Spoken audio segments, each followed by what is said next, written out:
came to Canada as an international student, just like many of you watching this video. And today I want to talk about something very important: how the choices we make after studying in Canada can affect our chances of getting permanent residence.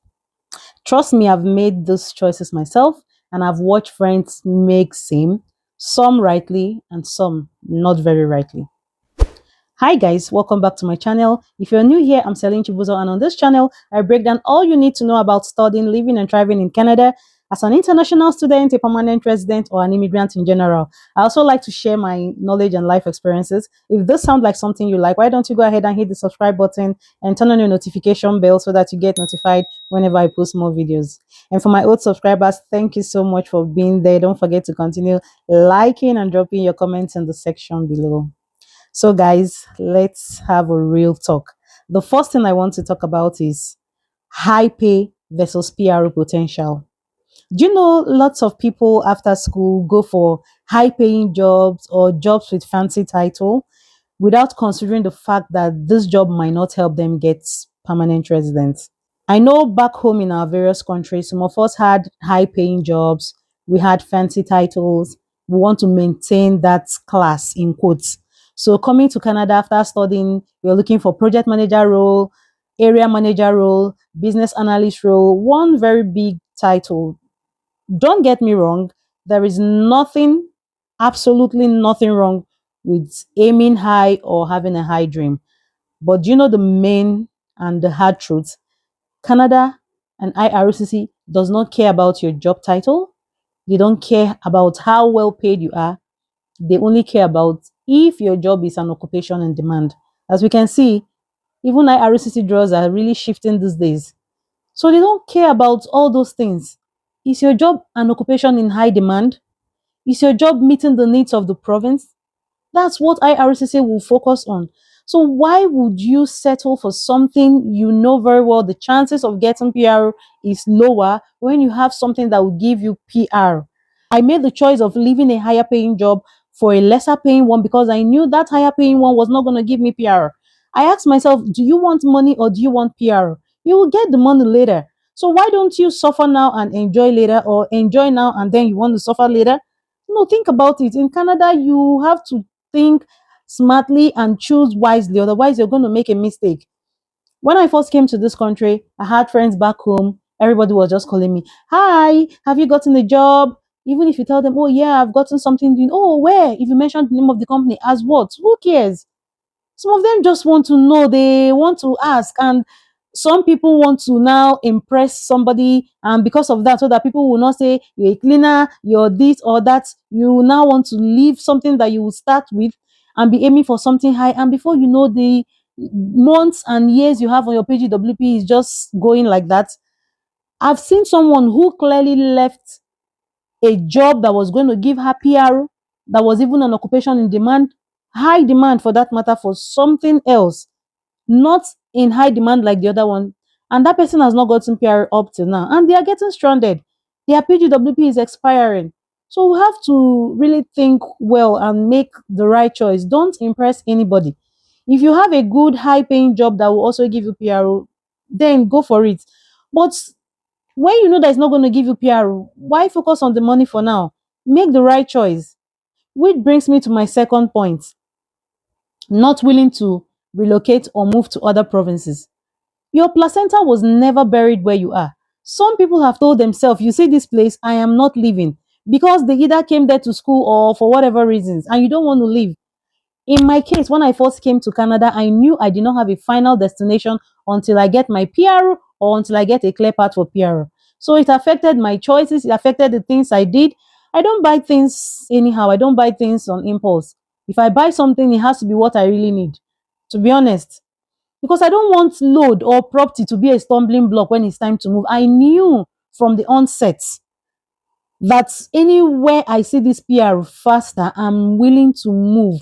And I don't want anything to tie me down. So that's the mindset I want you people to get. I know someone who got a job with PR packaging in another province. And at the last minute, the person just decided, oh, I don't want to go there. Oh, I have 3 years in my PGWP. Let me exhaust 1 year here first. If nothing comes up, then I'll move. You see, in Canada, Opportunities don't last for long. Anyone you see that comes up, cash in immediately. They change NOCs, they change list of occupation in demand as things keep improving. They keep removing and adding some. You see that job you got and you left it, or you don't want to move, you left that job hoping that you can come back to it after a year or two. Trust me, after 1 year or two, that particular job might no longer be an occupation in demand. That particular stream might have closed. Okay, let's take Nova Scotia for instance. Sometime last year, I had a friend who relocated there, and just a month after the person relocated to use a particular stream for PRO, they closed that stream. This stream had been there since. So imagine if someone had been thinking and having doubts about whether to go or not to go, and then you decide to go on the last minute and they change it without notice because they write it on their website.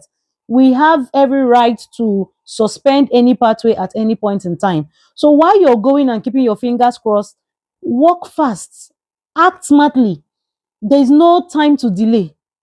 So I hope you guys are getting information and trying to understand my points. If you think I'm not making sense, please let me know in the comment section below what you think about getting a high paying job or getting PR. What is your opinion? Let's know. Let me understand the reason why people will choose a high paying job or a place that they feel is more exposed, more beautiful to than somewhere else. As far as I'm concerned, there's no part in Canada you live that is not okay. You're going to still get all the amenities. Yes, you have your health care there, you will have a mall, you will have a shop. If you have kids, they will have school. Everything will be there. The only difference is just the location. And moreover, it's not forever. Once you get your PRO, you get your citizenship, you can move. Nobody is forcing you to remain in that place. And finally, guys, you guys should know that in this Canada, there's dignity in labor. Whatever job you're doing, as long as you're able to pay your bill, that is what matters the most. Don't let people from back home or friends deceive you or make you do the extraordinary or sacrifice things just because you don't want them to know or see that you're this or that. You see, in this country, a housekeeper, what we call house help in my country, they have the best of cars, they have good phones, they come to work dressed well. In my country, if you come to be hired as a housekeeper, once they even assess you from head to toe, see you with nails, you're gorgeously dressed, they'll be like, oh, I'm not sure this person is here for this job. Can you imagine how she's dressed? Can you imagine how her nails are? It doesn't happen in this country. You look good, you have your car, you have your phone, you have your house because you have to pay your bills. So don't let anybody deceive you. There is dignity in labor no matter what you're doing. Whatever you're doing, find joy in that thing. It might not be what you want, but it's a starting point. Do you know that while doing that job, as little as that job is, you're gaining Canadian experience? Yes, you're gaining Canadian experience. There are many things about that job you don't know. Sometimes, even as little as a job that tests your patience, you add it there. You're patient, you have good customer service skills, you have good people relationship skills, people management skills, things like that. So that little job you're looking down on will give you, the connection that you need in future. All those jobs that back home, we look at it as their small jobs. Here, they're in high demand though. Have you tried to get a mechanic before? You're going to book an appointment. You don't just walk in to say mechanic here. They will tell you they don't have the time. Have you tried to go and change oil in your car or change your tires before? You even get to their shop as early as 6, 7. You're number 20, you're number 15. You will be on the queue. It's not like in my country where you just stay and call mechanic and you see them running down to you to come and meet you wherever your car is spoiled. Here, they don't fix cars on the way.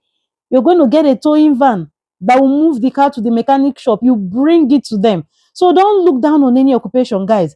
What you should be focusing on is this occupation in demand? Is it going to give me PRO? If the chances are high that you're going to get PRO from this job or that province is going to give you PRO, please make the move. You were not planted in any place. Even if you are planted, you'll be uprooted, okay? I hope you found this video very informative. Go ahead and hit the subscribe button and turn on your notification bell because I'll be sending more stuff like this your way. Thank you.